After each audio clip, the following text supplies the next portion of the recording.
dan luar biasa. Bapak dan Ibu, kita proses terlebih dahulu untuk Pak Haji Nur Samsudin MM. Tepuk tangan. Mohon pamit ya. Ya siap Pak Haji. Terima kasih Pak Haji. Yo. Assalamualaikum warahmatullahi wabarakatuh. Baik Bapak dan Ibu, belum dan yang luar biasa. Kita lanjut kepada materi yang kedua yang akan disampaikan oleh Bapak Dr. Andras Slamet Wibowo MPD terkait dengan pelaksanaan monitoring dan supervisi pembelajaran jarak jauh. Kepada beliau kami persilakan. Assalamualaikum warahmatullahi wabarakatuh. Waalaikumsalam warahmatullahi wabarakatuh. Selamat sore dan salam sejahtera untuk kita semua.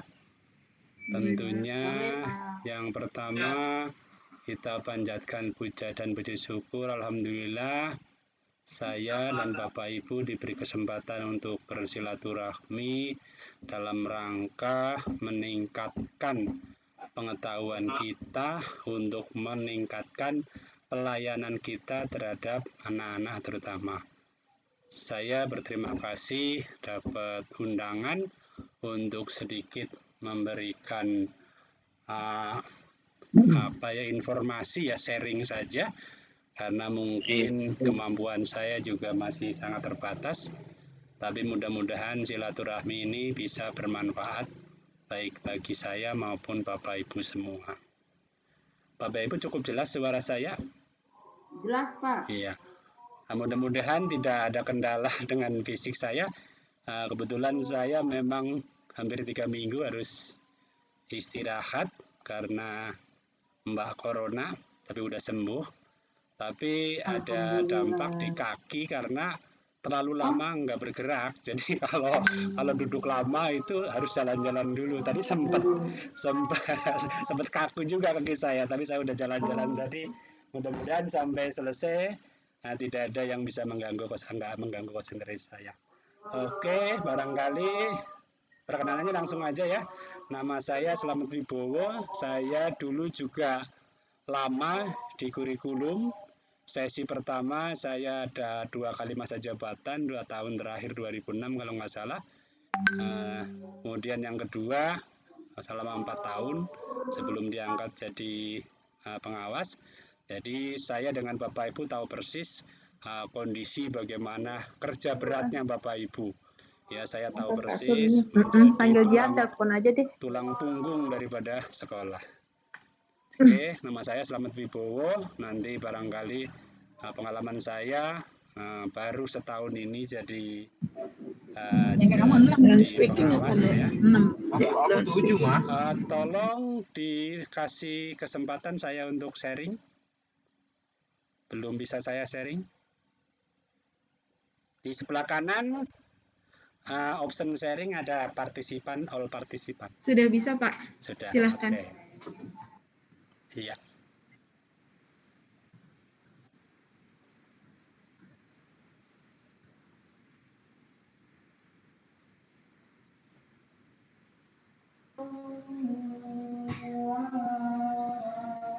Open suaranya bisa ditutup dulu. Bisa ngelihat layar saya? Bapak Ibu? Bisa Pak. Saya ngomong ternyata layarnya nggak kelihatan. Oke, saya mulai saja. Monitoring dan supervisi PJJ tahun 2020-2021. Jadi saya hanya menyampaikan pengalaman saya sebagai pengawas sekolah. Saya pengawas di SMA CP2. Ya mungkin beberapa teman ada yang wakil dari CP2. Kemudian saya ingin menyampaikan bahwa saya belum banyak jadi pengalaman jadi pengawas. Saya di SMK kira-kira hanya setengah tahun, kemudian di SMA mungkin setahun kurang sedikit. Saya Oktober baru mulai. Tapi mungkin kalau Bapak Ibu ngundang yang lebih senior mungkin lebih banyak pengalaman.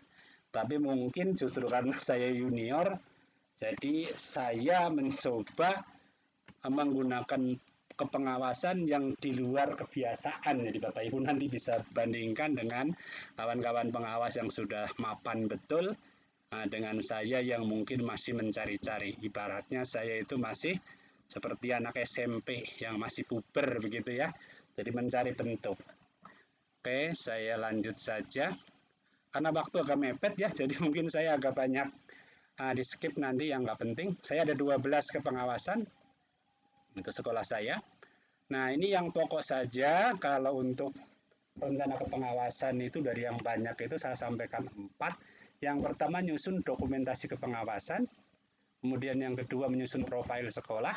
Kemudian yang ketiga saya melaksanakan supervisi dan monitoring. Kemudian yang keempat saya melakukan pembinaan, evaluasi dan lanjutan. Nah, saya cepat aja, mungkin yang nggak terlalu penting. Untuk sistem dokumentasi kepengawasan itu tujuannya untuk memudahkan monitoring evaluasi dengan cara dan mudah dan cepat. Jadi saya bisa ngoreksi RPP Bapak Ibu sambil saya tiduran, ya. Jadi bisa lebih mudah begitu. Jadi efisien. Kepala sekolah bisa melihat kapan saja dokumen di Bapak Ibu sekolah binaannya, baik nilai, baik RPP dan semuanya. Bahkan kalau mungkin kepala dinas pun bisa mengakses. Dokumentasi dalam bentuk website, ya. Websitenya slametwibowo.pengawasdki.info. Mencakup semua informasi, profil sekolah, kepengawasan, dokumen sekolah, dokumen guru. Semua ada di situ. Semua orang dapat melihat informasi secara umum dari semua data dan informasi, tapi hanya orang-orang yang diberi izin tertentu untuk akses dokumen. Jadi kepala sekolah dan wakil bisa akses dokumen semua sekolah, guru hanya mengakses masing-masing. Kemudian setiap guru di sekolah yang sama bisa melihat dokumen guru lain, tapi tidak bisa mengubah. Sedangkan setiap guru wajib mengupload semua dokumen, misalnya prota, prosem, silabus, media, dan lain-lain, sehingga mudah manajemennya. Pengawas kepala sekolah, wakil bisa memonitor, menilai, memberi catatan dari dokumen guru. Nah, ini contoh dari tampilannya saja. Ini tampilan dalam komputer, ini dalam HP. Ya, ini contohnya juga bagian depan. Ini kemudian ada hal-hal yang penting saya tampilkan di depan dan sebagainya. Kemudian ini saya contoh satu sekolah. Ini ada contoh isinya monitoring PJJ, saya tampilkan ada dokumen sekolah, ada dokumen guru.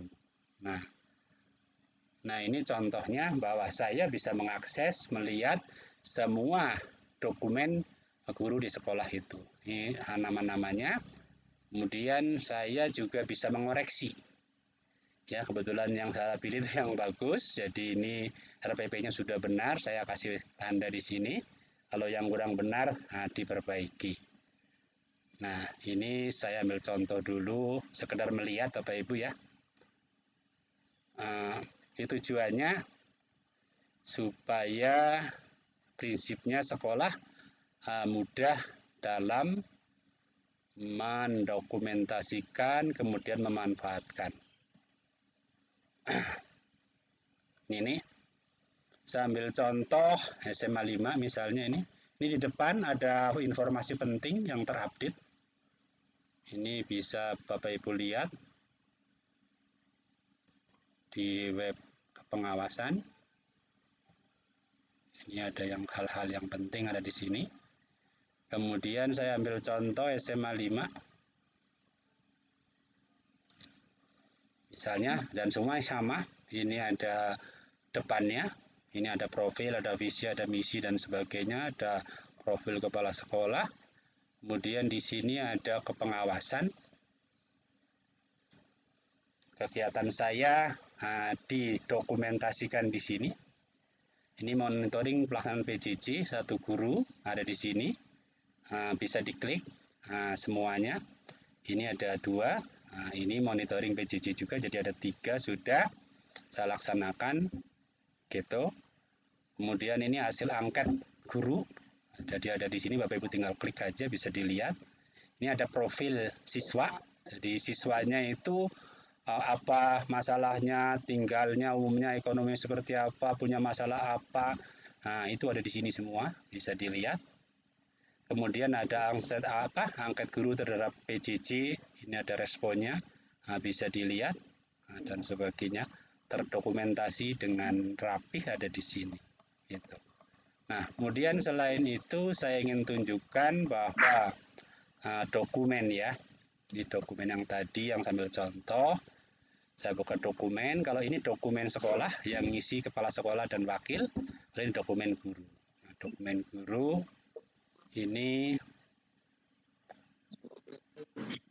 contoh ya tadi ini saya bisa klik misalnya ini yang tadi yang sudah saya periksa, ini ada media, ada RPP, saya lihat prosa-prosa misalnya, ini ada program tahunan, saya bisa koreksi di sini, jadi tidak hanya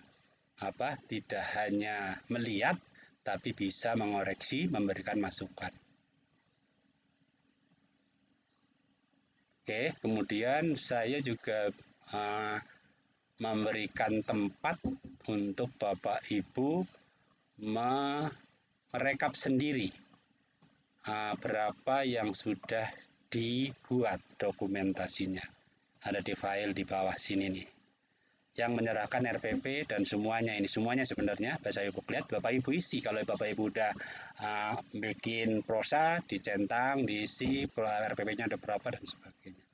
Itu sedikit gambaran tentang website kepengawasan saya. Semua data ada di sini. Oke, saya lanjut.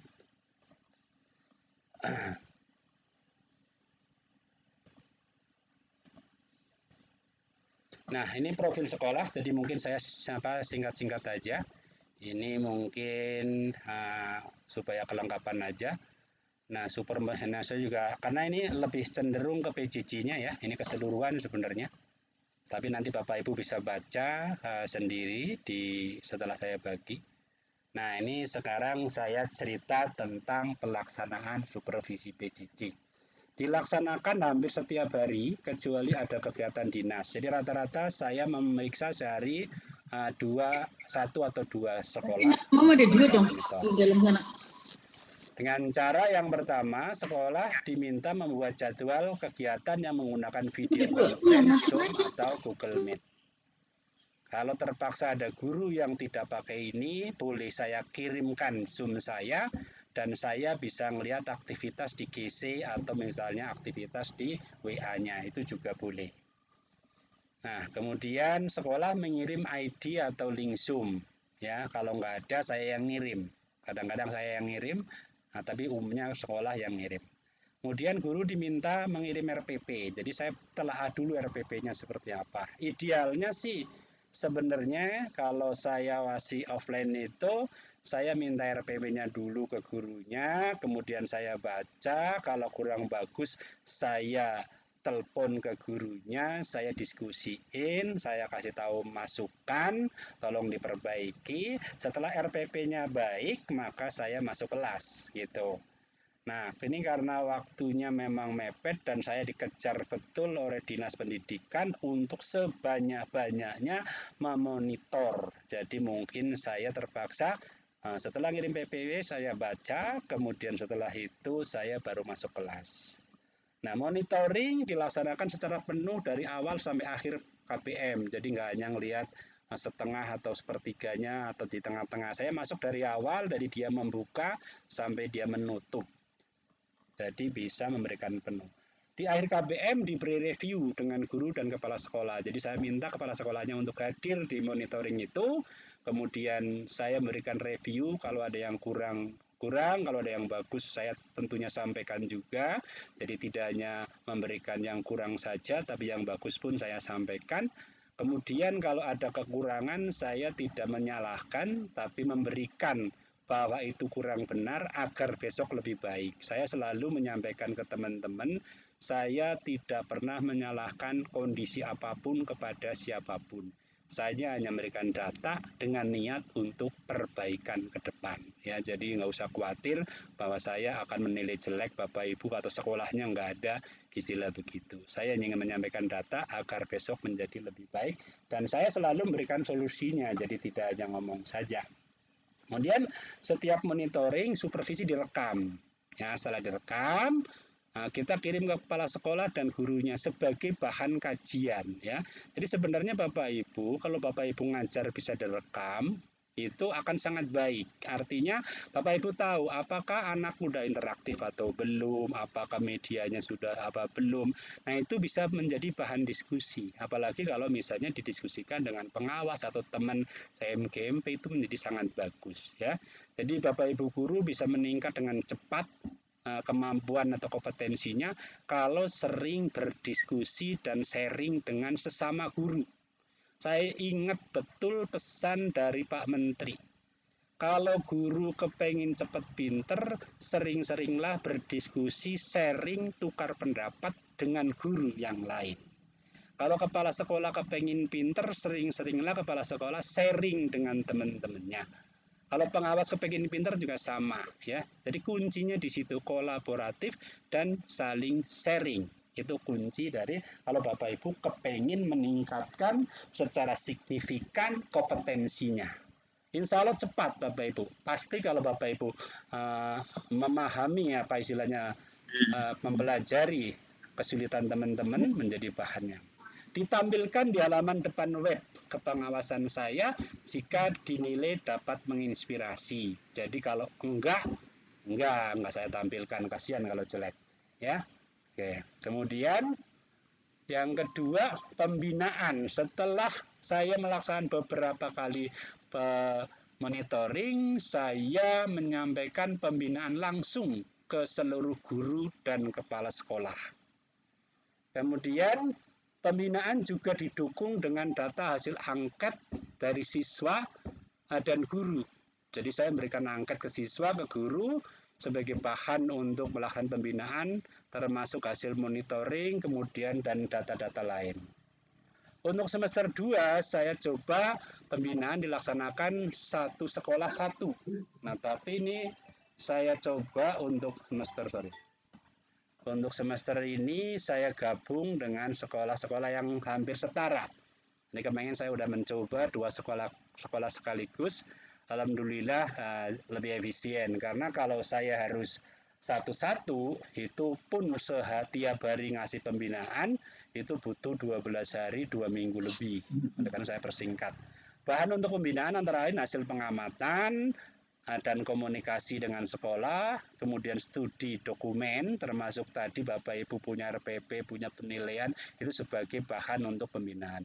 Hasil supervisi KBM, kemudian angket guru, angket siswa, dan informasi lain. Nah, kemudian isi pembinaannya apa kira-kira? Isinya, desainnya, saya minta kepala sekolah untuk menyampaikan kondisi PJJ di sekolahnya masing-masing. Kemudian saya minta beberapa guru menyampaikan masalah atau solusinya, apa yang sudah dikerjakan. Nah, baru saya memaparkan. Memaparkan apa? Menyampaikan data. Datanya saya paparkan semua, ini kondisinya baik dari telah dokumen maupun dari angket guru maupun dari saya memonitor. Saya sampaikan seluruhnya secara utuh. Jadi datanya sangat komprehensif dari banyak sudut. Kemudian untuk profil sekolah ini saya pikir lewat aja, tidak berhubungan dengan PJJ. Oh, nah ini sebagai contoh, ini mohon maaf, saya agak sulit memberikan kata-kata karena saya ingin diminta untuk membedakan antara posisi atas dan posisi bawah ya, karena kita ingin melihat yang bawah seperti apa sehingga saya bisa menyampaikan advice-nya dan Bapak Ibu nanti bisa belajar dari situ untuk tidak seperti itu begitu. Kemudian yang level atas, mohon maaf, saya kasih nama level bawah mungkin ya mudah-mudahan tidak menyakitkan, tapi saya mencoba ngumpetin nama sekolahnya, tapi begitu data saya kirim, terpaksa nama sekolahnya muncul ya, tapi nggak apa-apa lah ya, demi kebaikan juga. Jadi kalau di level bawah, ini umumnya nih, fasilitas sekolah kurang memadai, apalagi fasilitas untuk PJJ. Sekolah tidak punya laptop cukup, tidak punya alat komunikasi yang bagus, mungkin untuk servernya juga kurang mendukung begitu. Nah, kompetensi manajemen kepala sekolah juga umumnya rendah karena memang banyak kepala sekolah di yayasan yang mungkin ditunjuk oleh yayasan karena mungkin saudara, mungkin dianggap yang terbaik di antara yang ada, itu masih bagus ya, tapi kalau kepentingan yayasan mungkin banyak yang seperti itu. Kemampuan komunikasi juga umumnya rendah, kadang-kadang di WA sekarang 2 hari baru dibalas, suruh ngirim data 3 hari baru muncul. Itu seperti itu. Kemudian staf sekolah biasanya juga agak kurang ya, mohon maaf nih karena memang kondisinya seperti itu. Wakil kepala sekolah banyaknya hanya cuma satu, menghandle semua pekerjaan. Kompetensi guru juga agak rendah, penguasaan IT juga umumnya masih sangat rendah.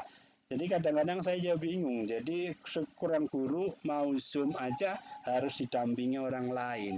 Mau berhenti juga mau diminta didampingin orang lain. Nah itu menjadi kendala yang sangat luar biasa. Tapi memang kita tidak bisa menyalahkan karena memang sekolah itu kondisinya seperti itu. Jadi saya katakan bahwa ini saya menyampaikan itu tidak untuk menyalahkan, tapi kita upgrade supaya lebih baik. Kira-kira begitu. Kemudian banyak siswa yang tidak punya HP dan kuota. Ini kalau kuota barangkali akan segera teratasi, dan HP ada rencana DKI akan mencari donasi untuk memberikan bantuan ke sekolah-sekolah agar semua siswa punya HP. Mudah-mudahan dalam waktu ke depan sebulan ini semuanya tidak ada masalah lagi dengan HP dan kuota.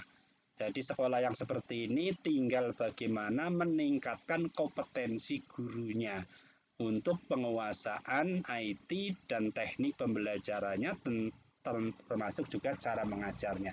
Mudah-mudahan ini segera bisa diatasi. Ya, mau nggak mau memang kita harus bangun. Kemudian hasil supervisi, sebagian besar siswa terlambat masuk ruangan belajar. Ini saya kasih penjelasan begini. Hampir sekolah yang tidak menggunakan Zoom itu anak-anak selalu terlambat, kemudian banyak yang nggak masuk. Kalau menurut saya penyebabnya itu karena dia udah habit. Hampir 7 bulan anak-anak itu hanya diberikan tugas pakai WA atau pakai GC. Dia mengerjakannya kapan saja, sambil tiduran mungkin juga nggak mandi, atau mungkin kalau males dia minta kopi temennya, kemudian dikirim. Nah, kebiasaan yang habit itu selama 7 bulan itu, nah begitu diminta Zoom, mereka tidak siap mental, mungkin bangunnya terlambat, mungkin mandi, kalaupun datang mungkin nggak pakai baju seragam, atau mungkin rambutnya awut-awutan sehingga tidak mau menampilkan. Tapi kalau masih mau masuk saja udah bagus ya. Jadi memang ini Zoom itu bukan satu-satunya cara, masih banyak cara yang lain, tapi mungkin akan lebih sulit untuk mengoptimalkan. Saya itu dulu, mungkin Pak Kasmedi tahu, itu sering keluar kota. Nah, saya sudah biasa melaksanakan PJJ jarak jauh. Saya waktu itu pakai Line, tapi saya maksimalkan betul. Anak-anak saya kasih tugas, kemudian saya ngomong juga di voice, kemudian saya kirim video. Saya minta anak-anak mengerjakan tugas yang diperintahkan di video itu, kemudian saya kasih game atau alat evaluasi. Dan kalau itu dilakukan sebenarnya cukup memadai ya. Tapi memang untuk melihat kondisi anak seperti apa penampilannya, disiplinnya agak susah. Ya, oleh karena itu kalau menurut saya untuk tingkat SMA yang masih sebagian besar kesadarannya belum ada, maka Zoom adalah cara terbaik. gitu. Walaupun mungkin ada yang berkeberatan, ada yang tidak harus sinkron, tidak harus betul memang. Tapi kondisi anak sekarang, anak SMA itu belum bisa dilepas untuk belajar unsinkron, ya, agak sulit. Kalau mahasiswa mungkin tidak ada masalah, anak saya happy-happy aja, kuliah online tiap hari. Dan semuanya bisa dijalankan dengan hal yang sama. Banyak siswa yang tidak hadir itu. Kenapa? Tadi udah habit dia bangunnya siang dan sebagainya. Oke, lanjut, interaksi siswa rendah ya. Ini sebagian besar kalau saya pelajari itu karena faktor guru. Kalau faktor gurunya tidak mampu untuk mengajak anak itu berinteraksi ya, ditanya atau bagaimana siswa harus menjawab, mencari dan sebagainya itu masih rendah, sehingga komunikasi dan interaksi sangat rendah. Guru banyak yang tidak bisa sekedar jadi host, itu banyak sekali ya.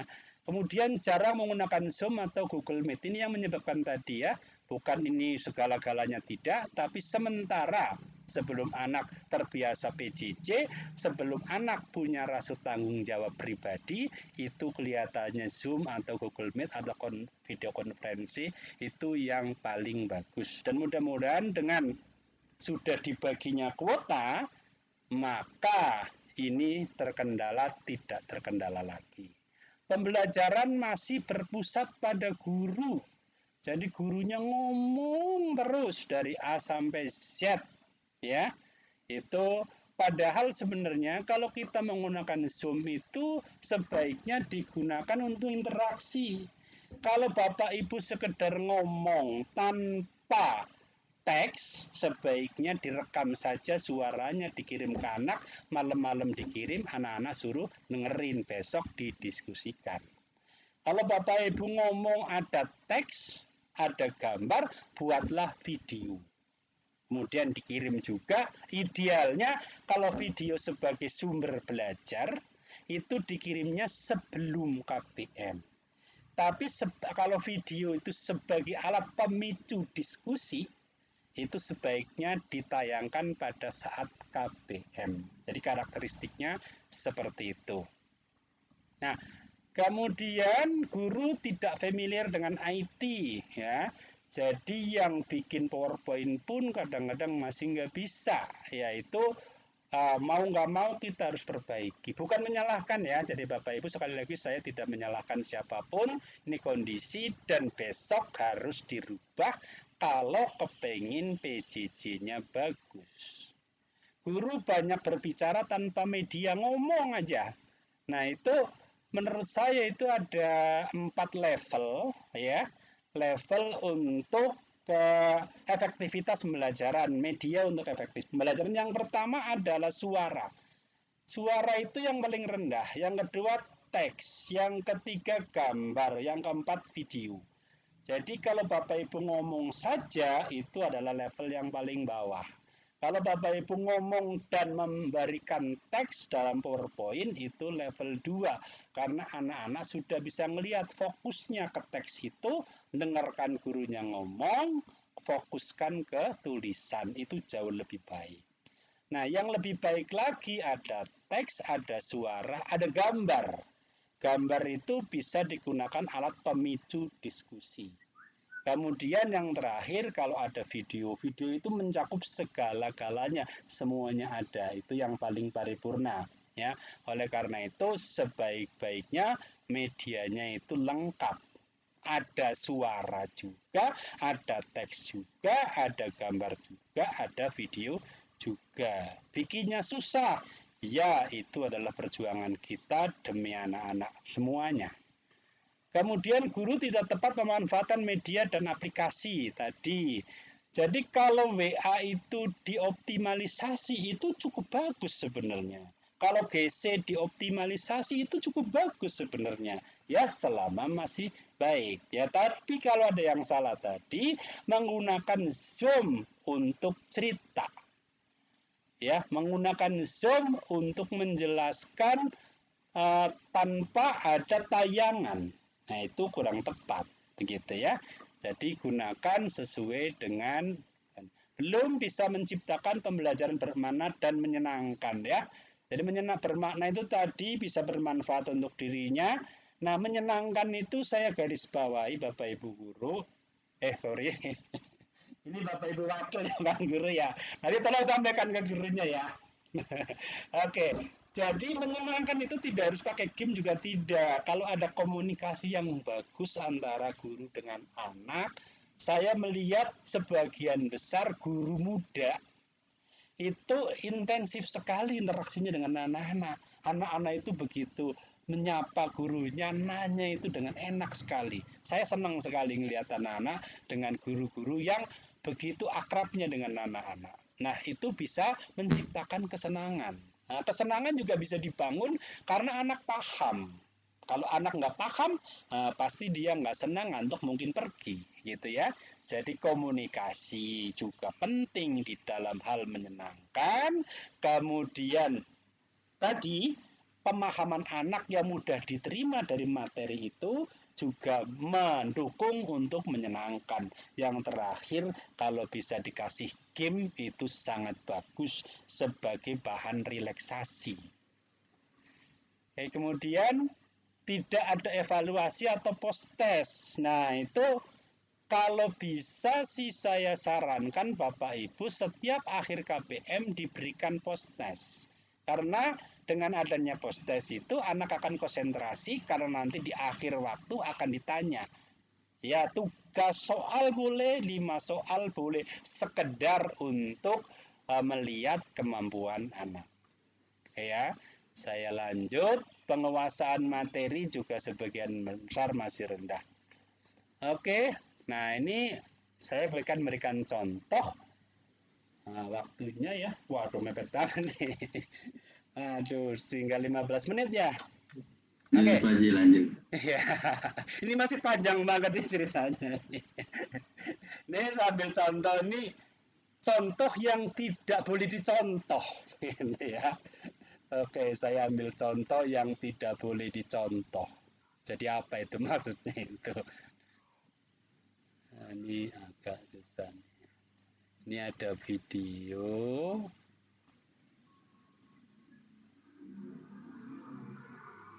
Sorry, mungkin ada di sini kali ya, karena udah masuk kali ya. Saya putusin sebentar.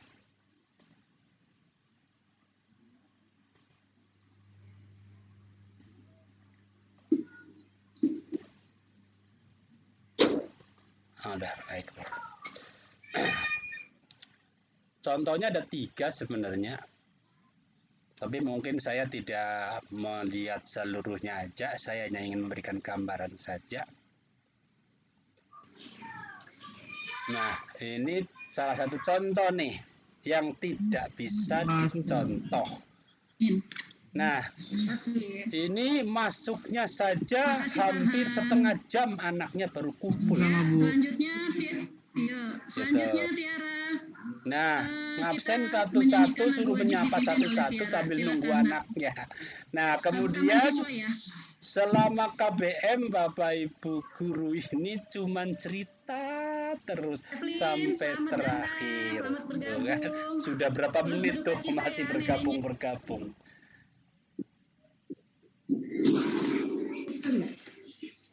Sampai jam 10. Jam kedua kan IPA IPS, 12 IPA IPS. Nah, ini selesai dalam waktu 20 menit sekitar. Kemudian saya gurunya bilang, Pak, waktunya untuk ini sudah selesai, anak-anak akan diberikan tugas di Google Classroom. Oke, kalau begitu Ibu tayangkan Google Classroom itu, gitu. Bingung. Ternyata di Google Classroom-nya belum disiapin apa-apa. Kemudian kepala sekolahnya datang membantu membuatkan soal di Google Classroom. Ini contoh yang sebaiknya tidak dicontoh. Nah, sebagian besar seperti itu ceritanya, yang untuk yang guru yang tidak untuk yang belum aktif. Saya sekali lagi dikit lah ya barangkali, tapi waktunya udah bergerak terus. Oke, nanti Bapak Ibu bisa lihat sendiri ya. Prinsipnya yang contoh 3 ini jangan dicontoh. Oke. Kemudian saya setelah monitoring, saya memberikan pembinaan, menyampaikan kondisi real. Nah, ini bahan tayangannya ada. Nah, ini kebetulan ada sekolah yang sudah saya kasih pembinaan. Ini kira-kira Bapak Ibu saya sampaikan ini untuk sekolah yang agak bawah ya Bapak Ibu. Jadi pembinaan ini menurut saya sangat penting karena saya harus memberikan informasi kepada seluruh guru sekaligus. Nah, ini yang pertama saya minta kepala sekolah menyampaikan pendapatnya. Sorry, ini salah tempat ya. Sorry. Ini salah tempat nih. Sorry. Nah, nanti saya ambil di YouTube saya nih. Tapi memang waktunya, aduh. Udah cukup, bisa. Aduh. Saya harus rakit. Sorry.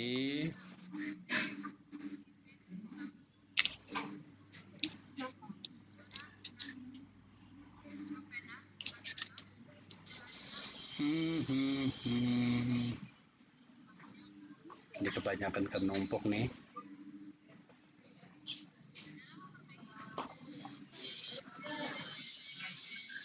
Sorry, bentar. Ini dia.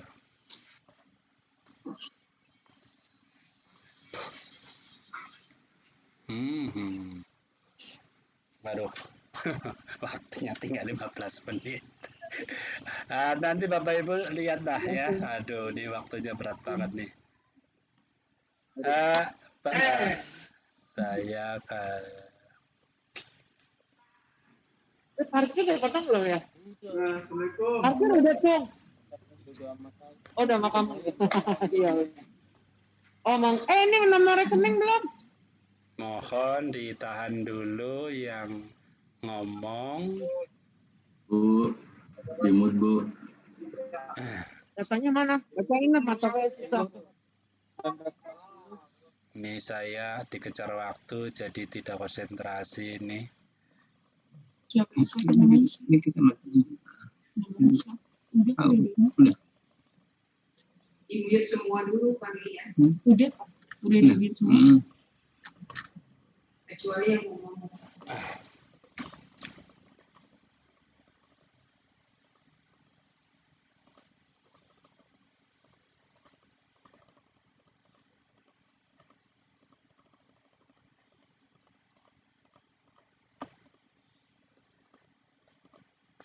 Atau saya ambil tayangannya aja dulu ya nih, karena videonya salah link nih kayaknya. Sebenarnya sih bisa ditampilkan, cuman agak salah link kayak. Ini kira-kira yang saya sampaikan di PPT saya untuk pembinaan. Ini saya sampaikan apa adanya, banyak guru yang belum bikin RPP, masih banyak guru yang perlu diperbaiki dan sebagainya.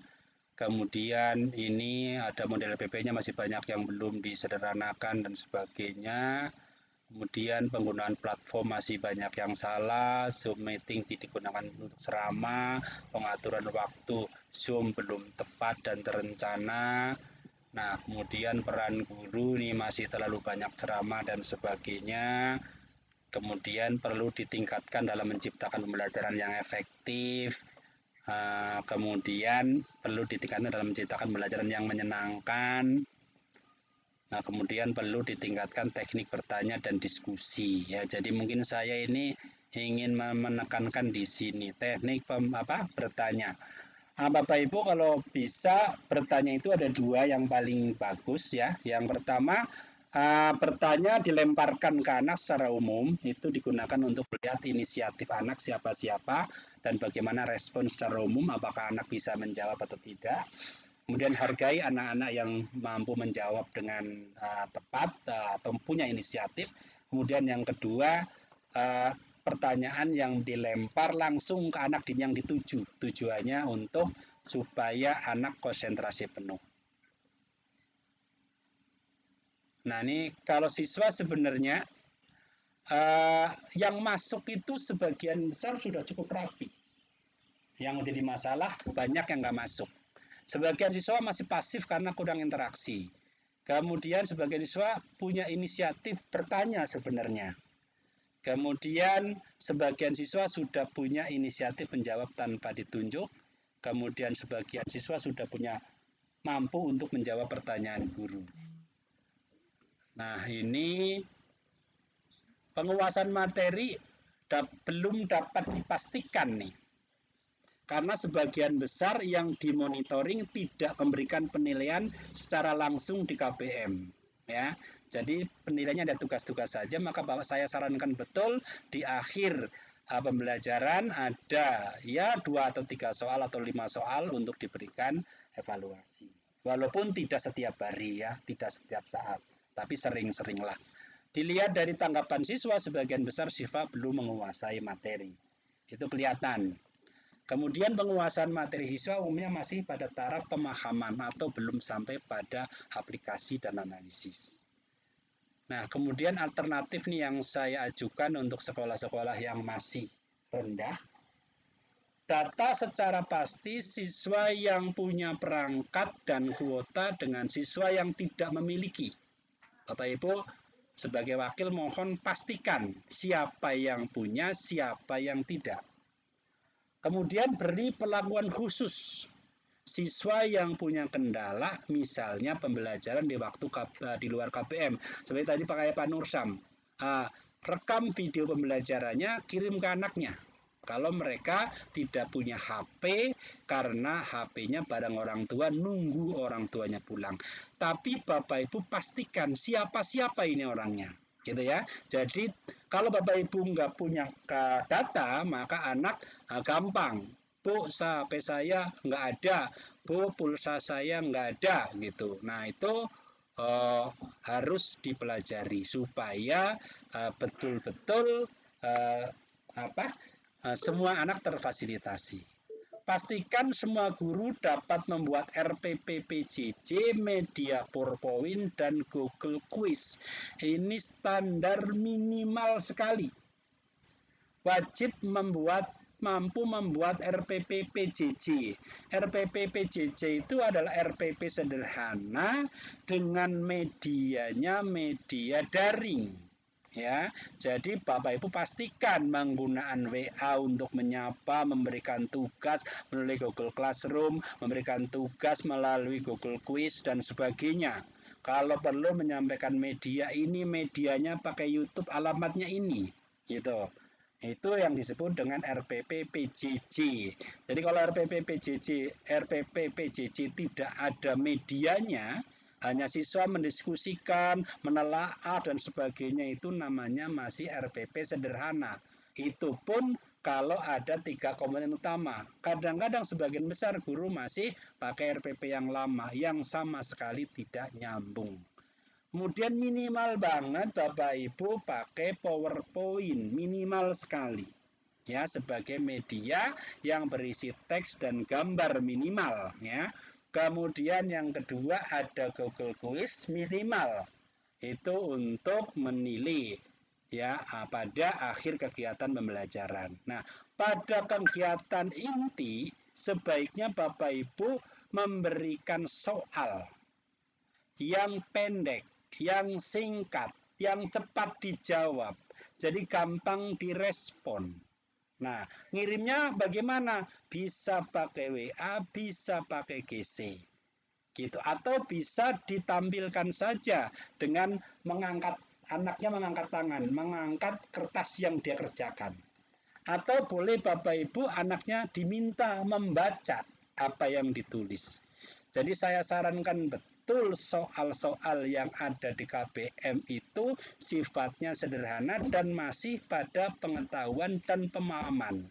Kalau Bapak Ibu memberikan soal analisis, sebaiknya Bapak Ibu yang menjelaskan. Ya, menjelaskan, karena kalau analisis dikasih di ruang KBM sedangkan waktunya sangat pendek, maka waktunya habis. Maka Bapak Ibu jelaskan soal-soal analisis, soal-soal hot, soal-soal aplikasi, nah itu dijelaskan contohnya atau dibuatkan videonya. Kalau Bapak Ibu kepingin efisien, buatkan videonya. Silakan nak, dibuka video ini. Nah, kemudian kerjakan soal ini. Syukur-syukur kalau orang matematika, orang IPA bisa diganti angkanya saja. Untuk soal yang pertama, untuk yang kedua mungkin sudah agak beda kasusnya. Nah, karena bagaimanapun kita tidak bisa atau tidak boleh meninggalkan tujuan pembelajaran abad 21 yang paling pokok, yaitu kemampuan analisis dan kemampuan memecahkan masalah. Nah, ini perlu Bapak Ibu tegaskan di sini, usahakan semaksimal mungkin itu bisa dilakukan di luar waktu, karena memang didesain belajar sampai jam 12, tujuannya agar Bapak Ibu bisa memberikan tugas. Cuman tolong betul tugasnya itu dikoordinasikan oleh wakil kepala sekolah dan terutama oleh wali kelas. Kelas ini minggu ini sudah dikasih berapa tugas. Dan Bapak Ibu tolong kalau memberikan tugas sudah dihitung durasi waktu pengerjaannya. Jadi sampaikan ke wali kelas bahwa saya memberikan tugas ini dengan durasi waktu pengerjaan paling lama 1,5 jam. Nah, jadi kalau dalam sehari masih ada 2 orang yang masih memberikan tugas masih wajar karena waktunya cukup panjang. Bahkan 3 pun kalau masing-masing guru memberikan tugas durasi pekerjaannya 1 jam itu masih bisa. Tapi benar-benar Bapak Ibu sampaikan betul ke wali kelas termasuk durasi waktu mengerjakan supaya anak-anak terukur tingkat kesulitan, tingkat banyaknya tugas gitu. Nah, karena keluhan sampai sekarang itu sebagian besar anak masih mengeluh terlalu banyak tugas. Itu informasi itu bisa bias. Mungkin anaknya memang malas mengerjakan, begitu diminta angket bilangnya banyak tugas. Nah, bisa juga. Tapi bisa juga memang real karena tidak terkontrol dalam memberikan tugas anak-anak. Jadi prinsip dasarnya anak tidak boleh tidak diberi tugas. Kalau menurut saya, karena pembelajaran yang sebenarnya adalah yang asinkron tadi. Jadi yang di kelas itu adalah pemicu pengarah. Ya, karena di dalam PJJ itu yang benar atau yang paling efektif adalah yang di luar waktu itu. Jadi dilarang atau jangan sampai tidak memberikan tugas, tapi jangan sampai juga memberikan tugas terlalu banyak. Itu. Oke, saya lanjut. Tambahkan jumlah guru yang dapat membuat atau menggunakan video dan game pembelajaran. Kalau di situ ada 30 guru, yang 5 bisa. Tolong bantu teman-temannya yang 5 itu membantu yang lain untuk bisa membuat video sebagai kelengkapan kompetensi Bapak Ibu. Kalau video sudah bisa, lanjutkan ke game. Karena game itu untuk relaksasi terutama yang untuk relaksasi. Ini saran. Kemudian buat jadwal KBM dengan platformnya. Jadi Bapak Ibu sebagai wakil kepala sekolah, saya menyarankan Bapak Ibu memonitor guru-gurunya dengan membuat jadwal beserta platformnya. Kalau misalnya menggunakan Zoom, pasang ID dan passwordnya. Kalau menggunakan Google Meet, pasang linknya. Kalau menggunakan GC, kalau bisa diberikan ID-nya, begitu, ya, supaya mudah dipantau. Misalnya kelas berapa, mungkin wakilnya bisa tahu. Nah, kalau pakai WA ya tentunya hanya ditulis dengan WA saja, karena tidak agak sulit untuk Lihat. Pastikan semua siswa dapat hadir tepat waktu dan dapat mengikuti KBM secara utuh. Ya, ini kalau tidak tidak diawasi, tidak dipantau, tidak dibimbing, itu menjadi loss kompetisi. Ya, jadi anak-anak kehilangan kemampuan selama kelas yang sekarang. Itu yang dikhawatirkan. Ini kita baru membahas untuk soal yang level bawah ya.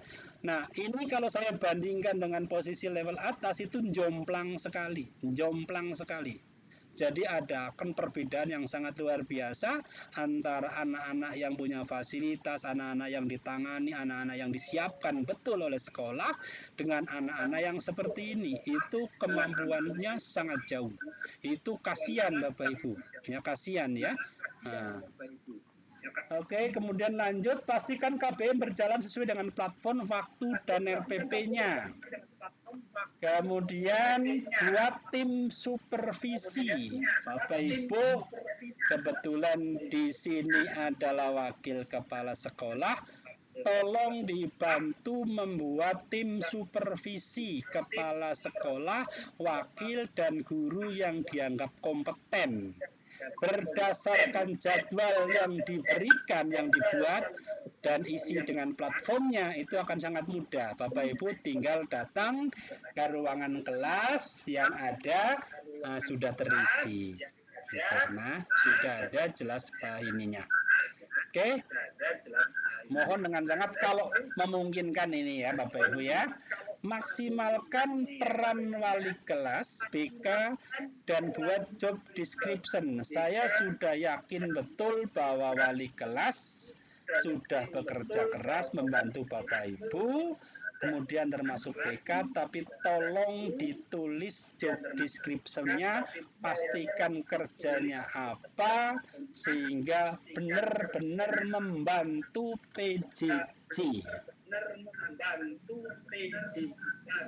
Oke, saya lanjut. Pastikan semua guru dapat men-setting schedule Zoom atau Google Meet.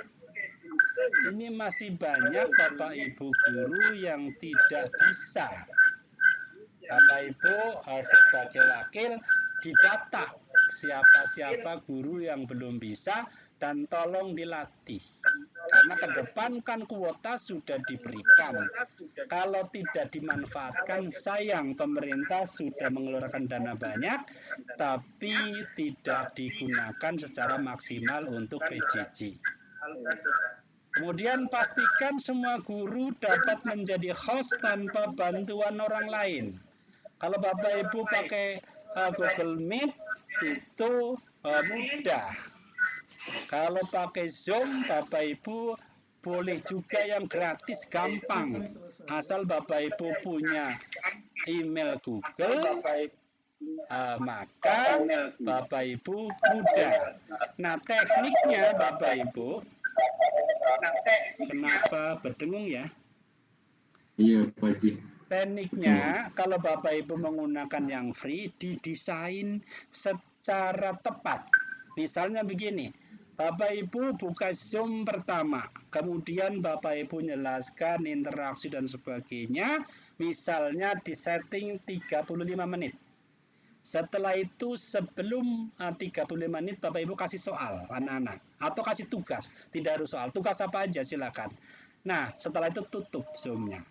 Nah, setelah itu anak-anak mengerjakan tugas, Bapak Ibu buka lagi Zoom yang tadi. Nah, kira-kira 10 menit atau waktu yang ditetapkan oleh Bapak Ibu guru untuk masuk kembali dengan tugasnya sudah selesai. Nah, maka setelah itu tugas anak-anak bisa dikirim atau dibaca atau ditampilkan, kemudian Bapak Ibu memberikan penguatan, memberikan penilaian, memberikan review. Ya, Bapak Ibu, kalau itu dilakukan pasti anak-anak senang ya, karena merasa dihargai. Oke. Nah, setelah itu terakhir kan masih panjang tuh waktunya karena 40 menit lagi kan. Nah, saya mohon dengan sangat kalau masih bisa berikanlah evaluasi atau post test. Kalau mata soal-soal yang berhubungan dengan pemahaman seperti sejarah, kemudian geografi atau apa saja yang itu bisa 5 soal. Kalau satu soal 1 menit, jangan panjang-panjang soalnya, jangan susah-susah. Kalau perlu yang mudah saja biar anak senang, ya. Kalau mau bagus, berikan soal yang bergradasi. Dari 5 itu 2 mudah, kemudian 2 sedang, 1 susah. Dan Bapak Ibu bisa menganalisis. Kalau anak-anak nggak bisa mengerjakan yang mudah saja, itu berarti KBM-nya tidak efektif. Gitu. Kalau anak-anak sudah bisa menjawab sampai yang susah, berarti semua kompetensi sudah dikuasai. Nah, itu selain melihat angka rata-rata anak mencapai berapa atau yang di atas KKM berapa orang, maka bisa dilacak dari soal itu yang bisa menjawab siapa saja. Nah, kalau menggunakan waktu yang pendek tadi, kalau misalnya dengan Google Form atau dengan kuis, itu kan soalnya bisa diacak. Nah, itu sangat mengurangi untuk kerjasama atau mencari contekan, karena speednya betul-betul dituntut cepat. Gitu. Langsung jawab, langsung jawab, langsung jawab. Nah, begitu ya. Oke. Kemudian pastikan semua guru, nih kalau bisa nih Bapak Ibu ya, membuat laporan KBM setiap kelasnya, kehadiran, nilai sikap, pengetahuan, keterampilan minimal 2 minggu sekali. Nah, dapat menggunakan folder. Nah, kalau di pengawasan saya akan minta dikirim ke folder kepengawasan sehingga kepala sekolah, wakil bisa tahu siapa-siapa yang ngirim dan bagaimana kondisinya, serta saya sebagai pengawas pun tahu guru-guru mana yang melaksanakan tugas dengan baik. Nah, tindak lanjutnya, saya sebagai pengawas, saya ingin memonitoring jadwal KBM dan platformnya, memonitor tim supervisi dan jadwalnya, memonitor rekaman supervisi KBM oleh tim supervisi, memonitoring semua guru membuat RPP, media, dan sebagainya, kemudian memonitoring semua guru membuat laporan KBM dan kehadiran dan nilai. Nah, saya pikir itu saja, saya belum sempat mengupas yang posisi atas, tapi saya bisa kasih gambaran ya. Jadi, di binaan saya itu ada sekolah yang membuat kelas mayanya itu permanen, gitu. Jadi dia membeli Zoom, kemudian di break out jadi room, semua setiap kelas ada roomnya masing-masing, anak masuk dari pagi sampai siang nggak keluar lagi, gitu. Itu luar biasa. Dan untuk sekolah-sekolah yang semacam itu, gurunya sudah melek IT, kemudian kemampuan gurunya untuk interaksinya sudah luar biasa, kemudian juga sudah membiasakan dengan berbagai media, semuanya digunakan. Ya suara, ya PPT, ya video, ya game-nya. Itu ada sekolah yang, beberapa sekolah seperti itu. Nah, itu saya pikir tinggal memonitor untuk melaksanakan. Itu saja barangkali karena udah lewat banyak. Terima kasih, sekian dari saya. Mau barangkali bisa bermanfaat buat Bapak Ibu guru. Kalau ada diskusi monggo ditanyakan. Kalau ada kekurangan tentunya saya sebagai pengawas yang paling tidak berpengalaman, karena satu-satunya pengawas yang belum sampai setahun ada di SMA. Ya, angkatan saya 3 orang, begitu SK langsung SMA dari awal, sedangkan saya paling belakang. Jadi saya pengawas paling junior, tapi tua juga masalahnya. Terima kasih, mohon dimaafkan. Assalamualaikum warahmatullahi wabarakatuh. Waalaikumsalam warahmatullahi wabarakatuh. Terima kasih Pak Dr. Selamat Wibowo MPD atas penyampaian materinya yang cukup luar biasa, tidak terbayangkan kinerja Bapak sebagai pengawas.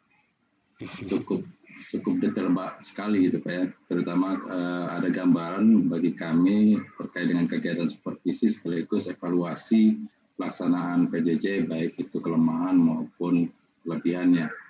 karena keterbatasan waktu Pak, izin mewakili dari teman-teman, mungkin ada pertanyaan nih Pak dari Bu Eli. Silakan. SMA 7. Iya. Assalamualaikum Pak Haji. Waalaikumsalam.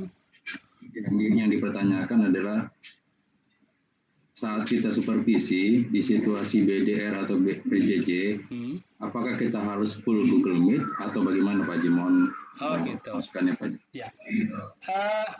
Saya katakan tadi ya, memang tidak harus setiap, tapi kalau mau supervisi memang idealnya pakai Google Meet atau pakai Zoom.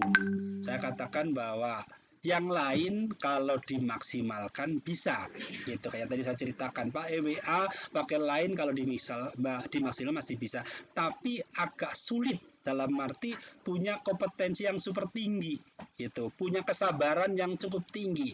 Misalnya pakai WA, Bapak Ibu harus sering-sering menyapa anak, ngecek anaknya ada atau tidak. Ditanyakan misalnya pada setelah sekian menit pembelajaran, Ibu kasih pertanyaan kepada si Amir misalnya, karena Ibu curiga anaknya nggak aktif. Panggil Amir, tolong jawab ini pertanyaan Ibu. Nah, begitu Amir nggak ada, kelihatan gitu. Nah, tapi kalau pakai Zoom atau pakai Google Meet, Bapak Ibu cukup melihat, ini anak ini masih aktif apa enggak, apa mungkin gambarnya dimatiin juga gitu. Tapi memang Bapak Ibu sebaiknya tidak harus membuka terus ya videonya karena memang kuotanya lebih banyak. Tapi pada saat diminta anak itu langsung buka. Pada saat nggak diminta boleh ditutup. Itu idealnya saja. Saya katakan bahwa idealnya karena anak-anak belum terbiasa untuk belajar mandiri, gitu ya. Kalau pakai Google Classroom itu bagus. Kalau buat anak-anak yang sudah mandiri pakai psikologi dan sebagainya boleh sebenarnya, itu ada platform yang bagus. Tapi untuk anak-anak yang sudah kesadaran belajarnya tinggi. Kalau masih baru taraf belajar PJJ, idealnya pakai video conference seperti Zoom dengan Google Meet. Idealnya begitu. Tapi saya juga bisa monitor PJJ yang tidak pakai Google Meet. Ada sekolah yang pakai Discord kalau nggak salah itu ya. Jadi tekniknya saya nggak usah masuk, saya kirim link Zoom saya. Kemudian setelah itu dia menayangkan layarnya. Layar dia ngajar. Makanya tadi bagi Bapak Ibu yang pakai GC bisa saya monitoring gitu dengan cara menampilkan layar GC-nya. Jadi saya tahu aktivitasnya gitu. Tapi sebagian besar nih GC itu masih digunakan untuk tugas PR. Padahal bisa digunakan untuk tugas KBM.